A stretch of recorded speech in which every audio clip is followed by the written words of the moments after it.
स्वागत है आप सभी का road to MGM grand episode 6 में। तो आज हमने दिन की शुरुआत वार्म अप और स्ट्रेचिंग से करी थोड़ी बहुत। जैसा कि कुछ दिनों से हम लोग बेसिक फंडामेंटल्स पे ही काम कर रहे हैं, कोऑर्डिनेशंस पे और सीक्वेंस पे।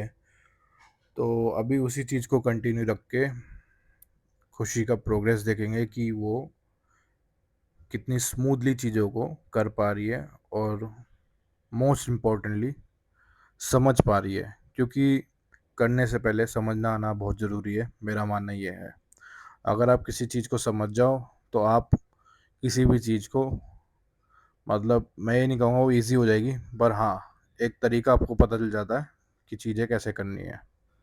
तो नेक्स्ट हमने स्किपिंग रोप से स्टार्ट किया। अब जैसे आप देख सकते हैं कि इसी स्किपिंग रोप की जो रिदम है पहले से काफ़ी बेटर हो गई है। मैंने लास्ट वीडियो में बोला था कि मैं ओवरऑल इसके स्किल्स पे काम करूँगा, फिर वो पंचिंग हो या फुटवर्क हो या स्किपिंग रो हो या बाकी एलिमेंट्स हो, क्योंकि एक बॉक्सर को हर एक चीज़ की ज़रूरत है to look attractive and to sell paper view. उसको एक फुल पैकेज बनने की ज़रूरत है और उसके लिए उसको प्रोज एंड कॉन्स की नॉलेज होनी चाहिए कि क्या गलत है, क्या सही है और क्या कैसे करना है। जैसे कि ये भी रिसेंटली ये डबल अंडर करने की कोशिश कर रही है, पर वो हो नहीं पा रहा है। पर जैसे जैसे प्रैक्टिस करती रहेगी तो ये भी वो सीख जाएगी। नेक्स्ट हमने शेडो बॉक्सिंग से स्टार्ट किया। मैंने इसको बोला पैर और हाथ का कोऑर्डिनेशन बना कर रखना और मूव करते रहना जितना हो सके, और अच्छे से बेस कंट्रोल लो और मूव करो। जैसा कि आप देख सकते हैं कि पहले से काफ़ी बेटर हुआ है। क्रॉस मारते हुए पिछला पैर ये सही से ले रही है, पर अभी डबल लेफ्ट में मैंने नोटिस किया कि पैर अभी भी ड्रैग हो रहा है और कई बार ये ग्राउंड पे देखती है पंच मारते हुए, जो कि सही चीज़ नहीं है, क्योंकि अपोनेंट पे नज़र रखना बहुत ज़रूरी है और टारगेट कैसे कैप्चर करना है, कैसे टारगेट को टारगेट करना है, वो सब कुछ आना बहुत ज़रूरी है और वो इमेजिनेशन में लाना और भी ज़्यादा ज़रूरी है। तो शैडो बॉक्सिंग इसलिए कराते हैं ताकि आप ढंग से इमेजिन कर सको अपनी चीज़ों को, अपने अपोनेंट को, एक गेम स्टाइल को। तो नेक्स्ट मैंने इसको एक फुटवर्क ड्रिल दिया, जिसमें मैंने नीचे पैर के, मेरे लेफ्ट वाले पैर के नीचे एक सर्कल ड्रॉ कर रखा है। ठीक है। सो बेसिक मूवमेंट है, लैटरल फुटवर्क है, जिससे कि ये पैरों से फ्री फ्लो करना सीखे, जो कि एक बॉक्सर के लिए, एक फाइटर के लिए बहुत ज़्यादा ज़रूरी है। जब तक के पैर लाइट नहीं होंगे, आपकी मूवमेंट फ्री नहीं होगी, तो आप ना अच्छे से डिफेंड कर पाओगे, ना ही अच्छे से अटैक सेट कर पाओगे, क्योंकि अटैक सेट करने के लिए भी फुटवर्क काफ़ी अच्छा होना चाहिए। आपको पता होना चाहिए कितना स्टेप करना है, कितना स्नीकी लेना है, लेग को स्नीकी वे में लेना है या कितना एक्सप्लोसिव वे में लेना है। तो अभी भी कई गलतियां हो रही थी, इसको फुटवर्क का वो समझ नहीं आ रहा था, तो ये आड़त है कुछ भी जंप कर रही थी, तो इसको स्लो बाय स्टेप मैंने बताया। और फुटवर्क मेरा मानना है कि बहुत ज़्यादा ही ज़रूरी है, जैसे मैंने बताया, अटैक सेट करने के लिए, डिफेंड करने के लिए। और कई सारे ड्रिल्स है जो हर एक फाइटर्स को करने चाहिए, ताकि अनुभवी बने वो और अपने गेम को और ज़्यादा अट्रैक्टिव दिखा सके। तो नेक्स्ट मैंने इसको एक और ड्रिल दिया, जिसमें मैंने शफल करने को बोला इसको, तो ये तो उसने ठीक से कर लिया, शफल वाला, जो कि बहुत ज़रूरी है अभी। स्विच हिटिंग में काफ़ी काम आता है। ठीक है। शफलिंग आपको आती है, आप लेग शफल कर लेते हो, तो आप स्विच हिटिंग खेल सकते हो। स्विच हिटिंग बहुत काम आती है और बहुत ज़्यादा, मतलब आप पजल कर सकते हो ओपोनेंट को, अगर आप डबल मल्टीपल स्टांस खेल सकते हो। सो नेक्स्ट मैंने इसको मूवमेंट पे काम कराया, जिसमें मैंने इसको रोलिंग करना सिखाया। तो मैंने इसको यहाँ पे सिंपली बोला कि फुल मून ड्रॉ करना है और कुछ नहीं करना। अक्सर होता क्या है कि बच्चे कंफ्यूज हो जाते हैं कि रोलिंग कैसे करनी है। तो सबसे जो इजी तरीका रहता है रोलिंग करने का, आप पूरा एक फुल मून ड्रॉ करो। ठीक है, देखो कितना अच्छा लग रहा है।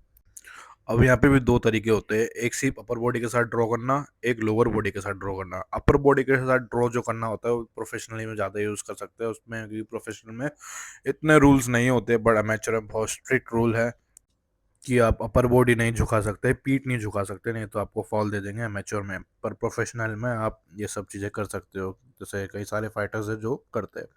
नेक्स्ट मैंने इसको एक स्क्वायर स्टांस में ट्रायंगल स्लिप का मैंने ड्रिल दिया, जो कि स्विच हिटिंग में काफ़ी काम आता है। जैसे कि मैंने बोला, स्विच हिटिंग बहुत ज़्यादा काम किया। अगर आपको स्विच हिटिंग खेलना आता है तो आप अपोनेंट को कंफ्यूज कर सकते हैं, गेम का पेस कंट्रोल कर सकते हैं, अपोनेंट के लिए प्रेशर बढ़ा सकते हैं काफ़ी।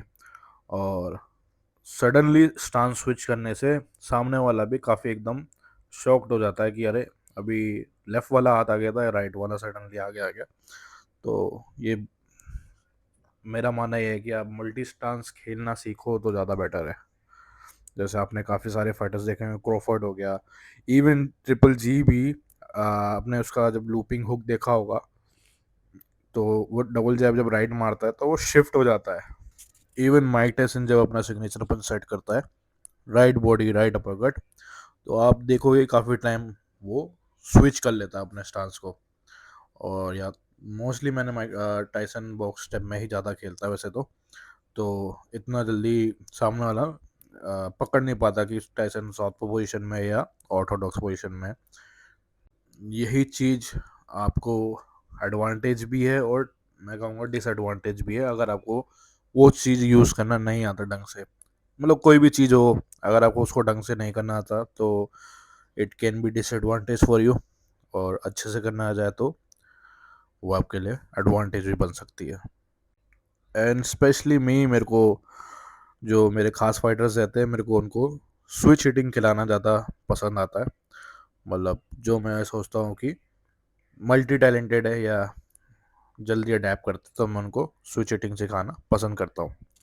नेक्स्ट मैंने फिर से इसके बेसिक्स पे काम करा, जो प्लस वाला मैंने ड्रिल करवाया था लास्ट टाइम, तो मैं दोबारा से इसको मैंने वो रिपीट करवाया कि जब तक कि वो स्मूथनेस मेरे को इसमें दिख नहीं जाती। पहले से काफ़ी हद तक बेटर दिख रहा है फुटवर्क इसका। मतलब जब पहले इसके पैर टैंगल हो रहे थे या गलत पैर ले रही थी, अब वो चीज़ थोड़ी सी मेरे को कम दिखी।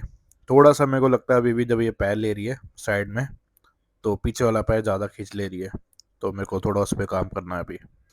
तो नेक्स्ट हमने स्क्रिप्टेड कॉम्बिनेशंस पे काम किया कि मैंने उसको एक कॉम्बिनेशन दिया, जैब क्रॉस जैब मारना है मेरी कमांड पे। तो बेसिकली मैं चेक करना चाहता था कि जब मैं कमांड दूंगा कि ये केयरफुली सुन रही है कि नहीं। कि जैसे मैंने लास्ट टाइम बताया था कि फाइटर जो होता है वो रिंग के अंदर जब जाता है कॉर्नर मैन के साथ ढंग से कोऑर्डिनेट नहीं कर पाता। उसका कारण यह है कि लैक ऑफ कनेक्टिविटी। तो ये सारे ड्रिल्स इसलिए होते हैं ताकि एक फाइटर अपने कोच के साथ ढंग से कनेक्टिविटी बना सके, जब भी मैं कमांड दूँ उसको ऑन टाइम रिएक्ट करना है। तो आज के लिए इतना ही। होपफुली आप लोगों ने इन्जॉय किया होगा और खुशी की जर्नी आप लोग इन्जॉय कर रहे होंगे एपिसोड बाय एपिसोड। जो इसका एक ड्रीम है बड़े अरीना में खेलने का, तो देखते हैं कि हम वहाँ कब तक पहुँच पाते हैं। Till then keep supporting and keep loving us. Thanks.